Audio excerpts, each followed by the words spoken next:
прекрасни хора и добре дошли в новият влог.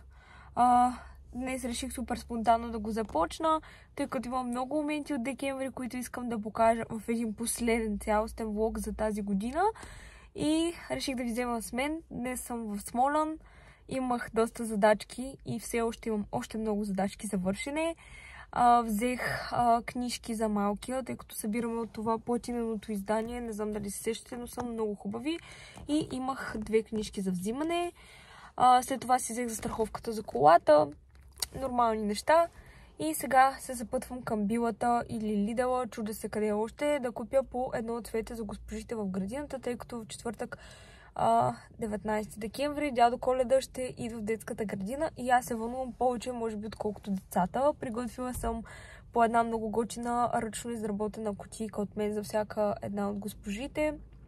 По-късно ще ви ги покажа и мисля да допълня с едно цвете от тези коледните звезди, или ще видя кои, те са много красиви.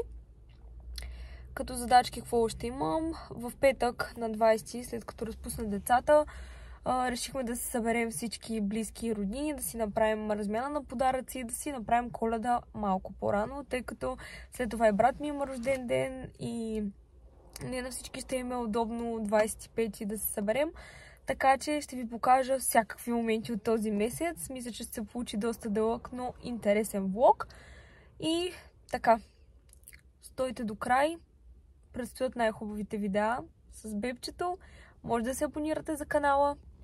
Така, забравих да кажа, че днес, освен всички задачки и неща, които трябва да купя, да взема още като подаръци и така нататък, съм и на преглед при доктор Лалов. Всяка седмица сега, тъй като вече влезам в 9 месец, ще ходя да следим тоновете за контракции на бебчето и да гледаме дали всичко е наред.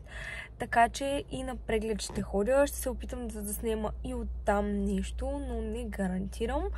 Така че, да, още малко и отивам.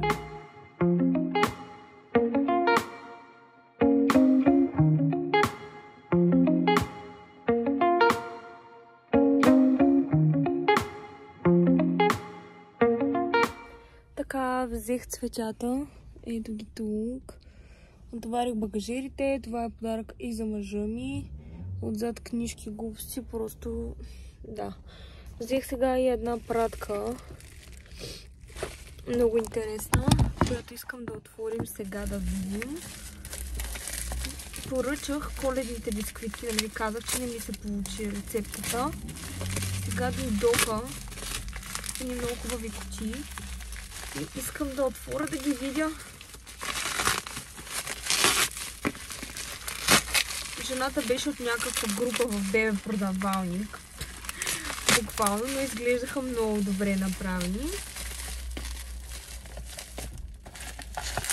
Така че, тук е сложила нещо като картичка, спечели. Има Facebook, Instagram и TikTok, хартийка BG. Добре.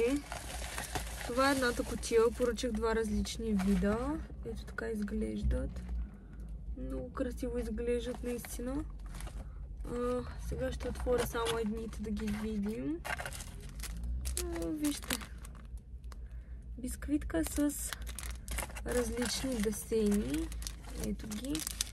Джинджифилови бисквитки са. Много красиво изглеждат. Страхотни са. И бяха на цена от 10 лева, 15 броя. Нещо такова. Така че много добре. И това е другата кутийка. Тя е много красива.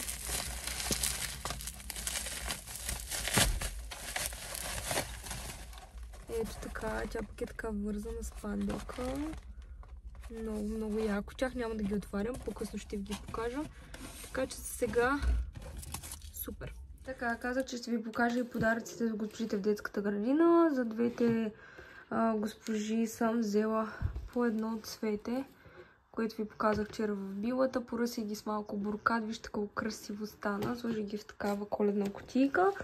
И от тези моите ръчно изработени кутийки, ето така съм ги опаковала. Сега ще ви покажа и какво съдържа кутията вътре. Аз сама съм си ги правила.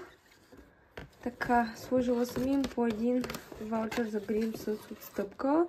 Едни коледни чорапки, червило, коледна свещ и шоколадче. Другата съдържа абсолютно същото. Мисля, че малко е, но от сърце. Общо взето е много сладко. Намираме се в Аква Спа хотел Златоград. Аз може би в по-хубав хотел не съм влизала, наистина.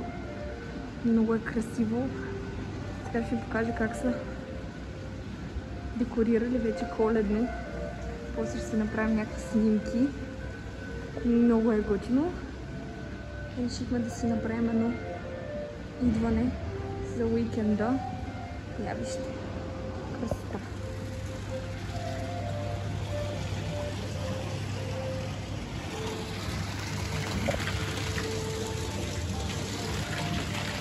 Много яко.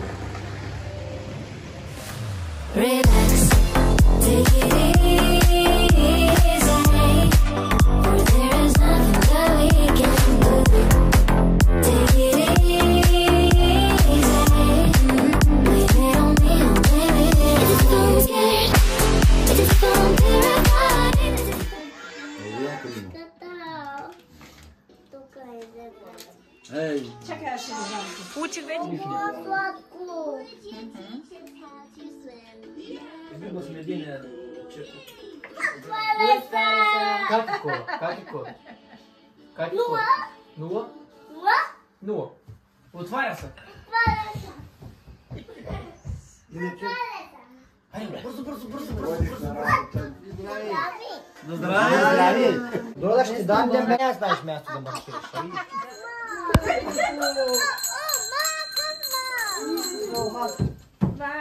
Идва ли, мамо? Викай го, дай го. Виж, идва.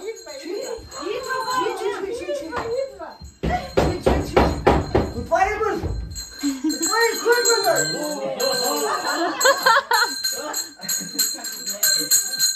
Кой е това, мамо?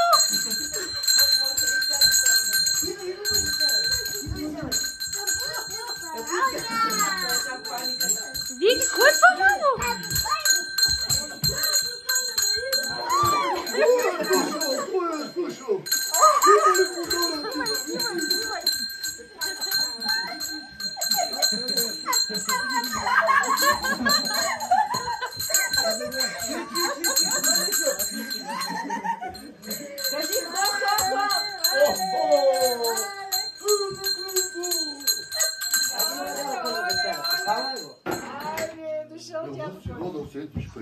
Иди за приятел, отивай.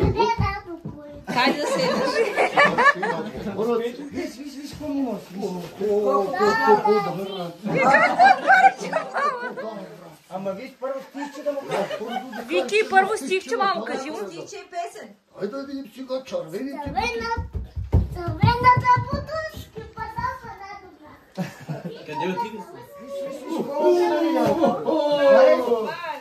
Отваряй го, хайде. Кой е това, мамо? Ето ще ви пара. Виж, какво му донесе да го кури? Какво е това, тати? Ой, леле, мамо, ютия. Ютия ли, тати? Утия! Какво иска сега? Ето вече заповядай. Още един. Отваряй го, хайде. Ма той ти трудно го е слушал, бе. Още един. Ма ти много не слушам. Ще го отваряме. Трябва да кажеш още едно стихче на дядо Коля. Кажи, мамо, стихче, кажи. Дали там вижте си. Гледай тука.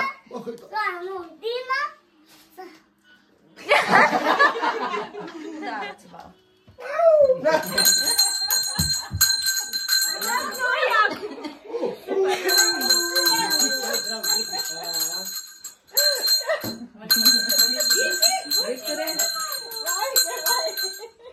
Така, тъй като Викчо получише и на събирането ни, решихме да дойдем тук да потърсим малко сняг.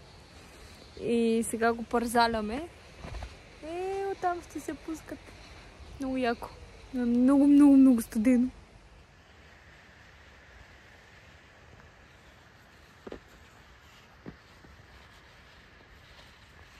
Ето ги чак идват.